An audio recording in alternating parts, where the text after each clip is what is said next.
Do you love fantasy novels and movies where there are legendary monsters and epic characters? Do you love games that involve lots of strategy and plotting and planning? Do you love collecting things? If the answer to any or all of those questions is yes, you might be a fan of Magic the Gathering and you don't even know it. Hi, I'm Gary, one of the librarians from the Massapequa Library, and today I'm going to do my best to teach you the basics of Magic the Gathering. So to begin with, what is Magic the Gathering exactly? Well, it's a collectible card game that was invented in the early 1990s. It's the progenitor of a lot of other games like Yu-Gi-Oh! And Pokemon. In Magic the Gathering, you and your opponent, or opponents, take on the roles of dueling spellcasters. You use a deck of cards, called your library, to cast spells at each other as you try to reduce each other to 0 health.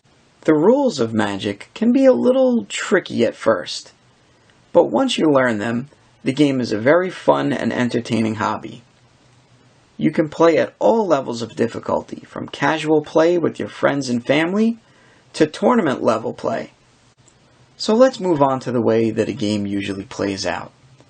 You and your opponent, or opponents, take turns back and forth, casting spells at each other, until one of you is either able to make your opponent run out of cards, or you reduce his health down to 0. To help you defeat your opponent, you use cards from your deck to either attack them or deal damage to them with various spells and effects. Let's take a look at the various types of cards that you can use in your attempt to defeat your opponent. These cards here are called lands. Lands are used to produce a resource that you use to play your cards, called mana. All of the other kinds of cards you're going to play throughout the game rely on mana. You'll need the mana produced by your lands to play all of the other cards you come across in the game. To use one of your lands to produce mana for you, you simply turn it to the side, or tap it, to indicate that you're using it. Now you'll see that there are 5 different cards here. We have mountains, swamps, islands, forests, and plains. These represent the 5 different colors of Magic cards. Each of the 5 different colors in Magic represent a different philosophy or play style. For example, black usually represents death and decay, whereas white cards will represent unity, solidarity, and vitality. Blue cards usually revolve around trickery and allowing you to change the rules slightly to control the game in your favor, whereas red cards are about all-out aggression and speed. Rounding out our 5 colors, we have the green cards, which represent growth, life, and raw power. Next, we'll move on to creature cards. Creatures are minions that you summon into the game to help you defeat your opponents. They can do this by attacking your opponents, and they can also absorb attacks from your opponent against you. When looking at a creature card, there are 2 important things to take note of. The first is the creature's mana cost, which is up in the top right corner of the card. You'll see here in this example, we have 2 green symbols next to a number 4. This means that to be able to use this card, I need to have a total of 6 mana. Remember, mana is produced by your land cards. The 2 green symbols mean that to be able to play this card, I need to use at least 2 green mana produced by forests. The 4 next to the forest symbols means that I can use any other color mana that I would like to play this card. So, for example, as long as I used 2 forest cards, I could use any other combination of land cards to pay the mana cost for this card. Next, we'll want to look at the creature's power and toughness. The power and toughness are always found at the bottom right-hand corner of the card, and are always represented as a number with a slash and then another number. The number on the left represents the creature's power, or how much damage it can do to other creatures or my opponent. The number on the right represents its toughness, or how much damage this creature can take before it dies. Next, we'll be looking at two very similar types of cards. We have instants on your left and sorceries on your right. I say that they're very similar because they essentially do a lot of the same things. The main difference between them is generally when you can play them. An instant card can be played at any time during the game, whether it is your turn or not. Sorceries can only be played on your turn, and can only be played during certain points of your turn. Instant and sorcery cards are also similar, in that they're used in similar ways throughout the game. They can be used to do things like deal damage directly to your opponent, negate the effect of some spell they play, let you draw extra cards, and so on and so on. At this point, we need to point out the distinction between two types of cards: permanents and non-permanents. Permanent cards are called permanent because they remain in the game until some effect removes them. Non-permanents, on the other hand, are used once and then discarded. Here you see we have three kinds of cards: a creature, a sorcery, and an instant. A creature is an example of a permanent. It remains in the game until it dies or is removed some other way. Sorceries and instants, on the other hand, are played once and then immediately put into your discard pile. They have their effect and then they're out of the game. The next kind of card we're going to look at is called an enchantment. An enchantment is similar to an instant or a sorcery in that it provides some kind of a magical effect. The main difference, however, is that an enchantment is a permanent, so it provides a magical effect that continues on throughout the game until the card is somehow removed. Next, we move on to artifacts. Artifacts are powerful magical items that help you throughout the game, much in the same way that an enchantment does. The artifact is a permanent, so it stays in play until it is removed, and it provides you with some benefit throughout the game. Now, the last type of card that we'll be looking at today is called a planeswalker. At first glance, this may look very similar to a creature card. You see that it has a mana cost, and in the bottom right corner of the card, you see something that almost looks like a creature's power and toughness. However, this is a measure of the planeswalker's loyalty. Now, a planeswalker is essentially another player on your side. The planeswalker comes into the game and remains until its loyalty counter reaches 0. Planeswalkers generally have 2 or more abilities that will either increase or decrease their loyalty score. Now, so far the game may seem very simple, and while the basics are easy to grasp, there are a number of complex rules that can only be learned through experience. For example, the creature card that I showed you earlier was a very basic type of creature. It had no special abilities, simply a power and toughness. If you look at this card here, you'll see that it has 3 special abilities, one called Flying, one called Death Touch, and another called Lifelink. Now, each of these abilities do something special, and unfortunately, it's beyond the scope of this video to explain. It would simply take too long to go over all of the different abilities that creatures get. Luckily, an explanation of all of these abilities, as well as the basic rules, can be found at wizardsofthecoast.com. Now that we have a basic idea of the different card types, let's take a look at how you actually play the game. To begin with, you'll need to construct, or buy, a deck of 60 cards. Many game stores and hobby shops will sell pre-constructed decks of 60 cards, but part of the fun, for most people, is making a deck up completely on your own.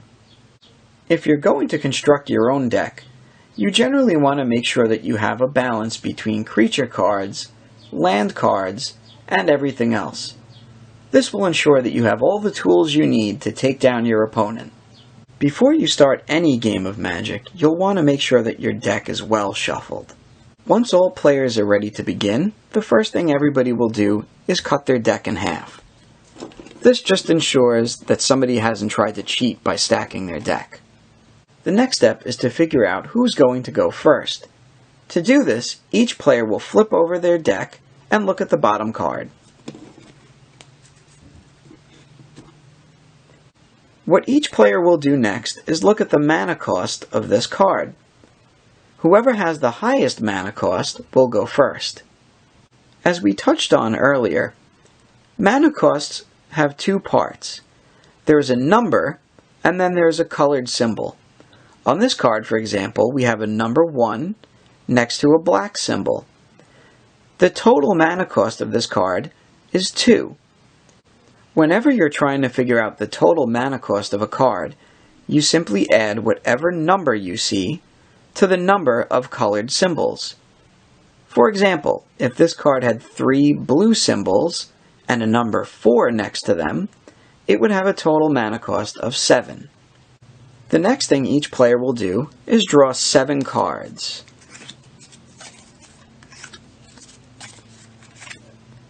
These 7 cards will make up your hand, and it should be kept secret from the other players.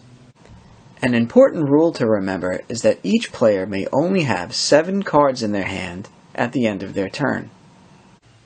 When looking at your opening hand, you'll want to make sure that you have a good blend of land cards and all the other cards. This will ensure that you don't have to wait several turns in a row without the mana to play your cards, or conversely, nothing but land cards to play and no other cards. Now if you look very closely at my opening hand, you'll see that I have more than one color in this deck. And that's perfectly fine to do. Just keep in mind that the more colors you add to your deck, the more complicated it makes things. For a beginner, I would recommend making a deck with only one color. This ensures that you never have to wait turn after turn waiting to draw the color card that you need. There's an important rule to keep in mind when drawing your opening hand. If you draw your opening hand and you're not happy with it, you're allowed to draw another hand. Simply take the cards you drew and put them on the bottom of your deck. You then draw 7 new cards. If you're still not happy with the hand you have, you're allowed to continue to draw a new hand. But each time you draw a new hand, you draw 1 less card as a penalty. So now that all players have their opening hands, and we've determined who's going to go first, we can start the game. Let's go over the different parts of a turn. Here you see the typical setup of a game of Magic. To the left of my deck, I have enchantments and artifacts. To the right of my deck, I have my discard pile, also called the graveyard. Above my deck, I put my creatures, and below my deck is where I would put my lands. The first step in any turn is to untap your tapped cards. Here you see I have a tapped creature, a tapped artifact, and 2 tapped lands. To untap them, I simply turn them right side up, and then proceed to the next part of my turn. Following the untap step, we have the upkeep step. Now the upkeep step is not always going to be necessary. It only comes into play when you have certain cards that do something during the upkeep step. This could be an ability that triggers during this part of the turn, or some other effect. Just keep in mind that it always comes before your draw step, but you might not always need to do it. Here you see an example of a card that activates during the upkeep. You see that it says, at the beginning of my upkeep, if I control a creature with power 4 or greater, I get to draw a card. This is just one example of a type of card that activates during the upkeep. After the upkeep step, we have the draw step. And this is exactly what it sounds like. We're going to draw 1 card and add it to our hand. After the draw step, you have your first main phase. The main phase is where you're going to play a lot of your cards. For example, if I want to play a creature card from my hand, I'll simply tap the appropriate amount of mana and put the card into the game. The main phase is where you'll be playing your artifacts, creatures, enchantments, sorceries, and land cards. Keep in mind that you are allowed to play one land card per turn in addition to anything else you do. You can play as many cards as you would like during your main phase. After your first main phase comes your attack phase. This is where I can declare an attack against one of my opponents. To do that, I simply choose which creatures I want to attack him with, and then tap them to represent the fact that they've attacked. Conversely, if I'm the defending player in combat, this is when I will mount a defense against my opponent's attack. To do that, I simply pick an untapped creature I control and declare that creature as my blocker. For example, if this was my opponent's turn and he was attacking me right now, I have one creature here available to block with. I declare that creature as my blocker and decide which of my opponent's attacking creatures it's going to block.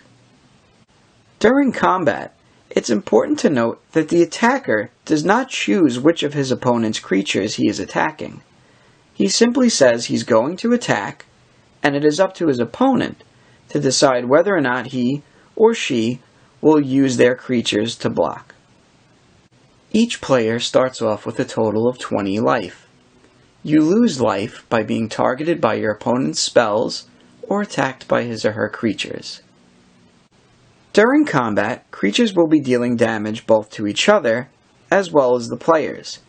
To figure out how much damage a creature deals, simply look at the bottom right corner of the card and look at the number on the left. That is the creature's power.